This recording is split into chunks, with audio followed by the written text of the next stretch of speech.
know, because they're a volume institution. Right. Oh yeah, I mean, if you had intact cases, which we've done a lot, so we've sometimes shipped those back to our lab in its entirety.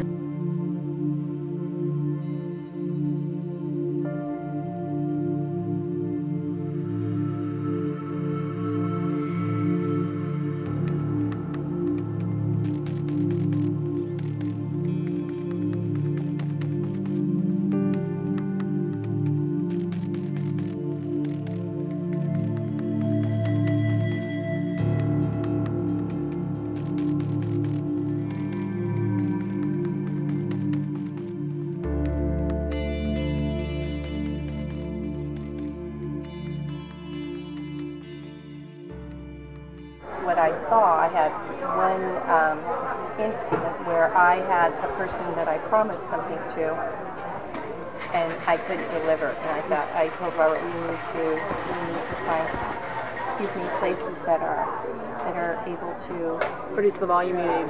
Yes. Yeah. So that we're not looking. Oh yes, we can get you this. Yeah. So anyway, that's and then when we were able to contract with people that I feel 99% sure that we're going to be able to fulfill our side to researchers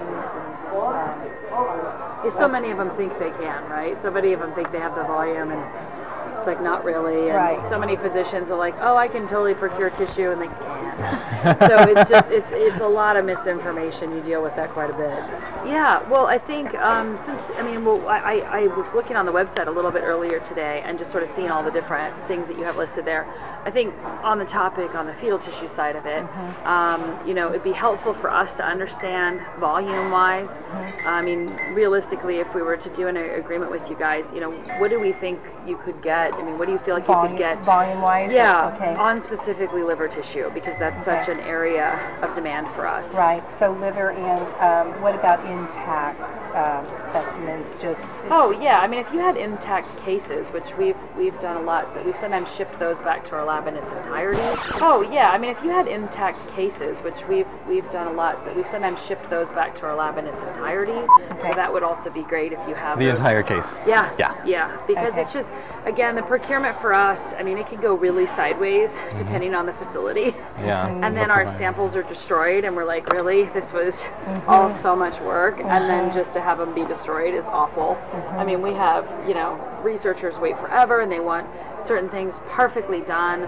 So, we started bringing them back even to try to manage it from, procurement expert standpoint. What goes wrong? Tell me what goes wrong that you think you're getting something and it doesn't come through. I think for us, for the liver tissue, focusing to that piece at least, we've seen like doctors provide blood clots. Oh yeah, we've got a liver. They think it's a liver and it's a blood clot. So we've seen plenty of those. We can always tell right away because it's just red water by the time it gets to us. So it's like, wow, it disappeared out of the conical container. Yeah, and there's just so much too. Contamination-wise is another big issue. I mean, so. We've seen all sorts of things, but yeast contamination, that can be an issue. We have a number of quality checks we have to go through with things internally, just to make sure that we're not, investing a bunch of money into trying to isolate cells just to find out that they're contaminated. So it's just, there's a lot of steps there too that the researchers ask us to do. So, yeah. And then we'll do testing on our side, so we'll be able to see, and sometimes we find that it can be clinic specific. I've seen really rampant problems with bacteria in certain clinics. Some where you're kind of like in question of really should they, I've seen staff come out of clinics. So I mean, I've seen all sorts of things come out of clinics. So just the different sites that we visited. Exactly, right? So it's how serious the clinics sort of, in their own facility kind of looking at that too. So. But so then, I mean, on the range piece, and what do you guys feel like you could do on that front? Maybe. So, what would keep your lab happy? Like, what would make your lab happy? Another 50 livers a week. So, what would keep your lab happy? Another 50 livers a week. Yeah. 5 mils and over. Okay, so you can handle that. Yeah. Okay. Yeah, I mean, it's you know, volume for us. And just so you guys know, too, on the collection side for us, we're also, as you know, as you see Megan out there at clinics, right? I mean, we're working with, you know, almost like triple-digit number of clinics. So it's a lot on volume. And we still need more from what we do. So it's a lot. Okay. Yeah. So, So I don't think you're going to hit a capacity with us anytime in the next 10 years. well, I mean, going into it knowing it has to be financially beneficial for you. Yeah, and both of us, Right, for sure. right. And so promising the providers, making it financially beneficial for the clinics. Yeah.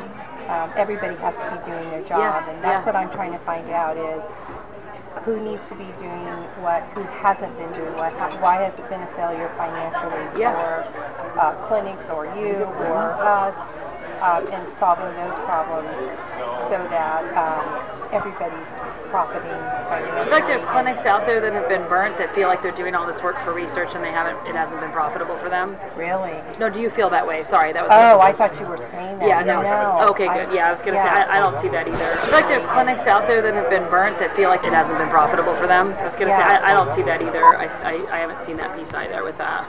As you probably know, potentially, I mean, I think that one of the issues with neural tissue is so fragile. It's insanely fragile. Right. And, you know, I don't even know. Whenever you're ready, no rush. Thank you. Thank you. Thank you guys. It's very sweet. I was going to say is that I know we get requests for it's the hardest thing in the world to ship. You do is the whole Calvarium. That's it. Yeah, that's the easiest way. And I mean, we've actually had good success with that in the past. So Like, make sure the eyes are closed. Tell the lab it's coming. Did I open the box? Oh, I know. God. You know what I mean? So, yeah, where so many of the academic labs cannot fly like that. They're just not capable. Why is that? I don't understand that. It's almost like they don't want to know where it comes from. Megan's seen that, where they're like, we need limbs, but no hands and feet need to be attached. And you're like, Or they just want the long bones and they don't want to see that they want you to take it all off, like make it so that we don't know what it is. Yeah. It's like, Bone the chicken for me, and then that's it. you It's know, sort of and like, then I'll eat it. But we not know what it is. I mean, but their lab. So this goes to that whole stigma. Stigma. That, Oh, you know, yeah. this is, And their lab techs freak out and have meltdowns, and so it's just kind of like, yeah. And I think, quite frankly, that's why a lot of researchers ultimately, some of them get into a lot of other things, right? They want to look at bone marrow, they want to look at adipose, they want to look at, you know, adult human kind of adult-based sampling because they sort of want to get away from having to publish a picture, a paper that says we derived this from fetal tissue. okay. Do you feel the same kind of support like from Cecile and from Deborah? And Yeah, and just, you know, everyone at PPFA and just, you know, the affiliates. I mean, I just think you're either in the cause or you're not. Yeah. And if you're not in the cause, like, they don't need you around. Get out. They need champions. And if you're not a champion, you should go. Yeah. Because that's just, you know, and I don't know, the clinics, you know, they're very guarded, as they should be. Yeah. And who do they let in their house? They want champions in their house, right? So it's just, I think it's that same concept, and ABR's just never truly understood that. Yeah. And I think that it's been sort of the downside to that. Yeah. Are you seeing any trends between the independents versus Planned Parenthoods, or your percentage right now breakdown? Are you doing, like, is it pretty split evenly, 50-50? It probably is. I don't know.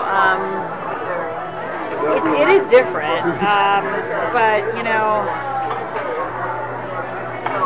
I don't know that I could think really one has more pros or cons than the other. I mean, Planned Parenthood has volume. Right. You know, because they're a volume institution. Planned Parenthood has volume. Right. You know, because they're a volume institution. Right.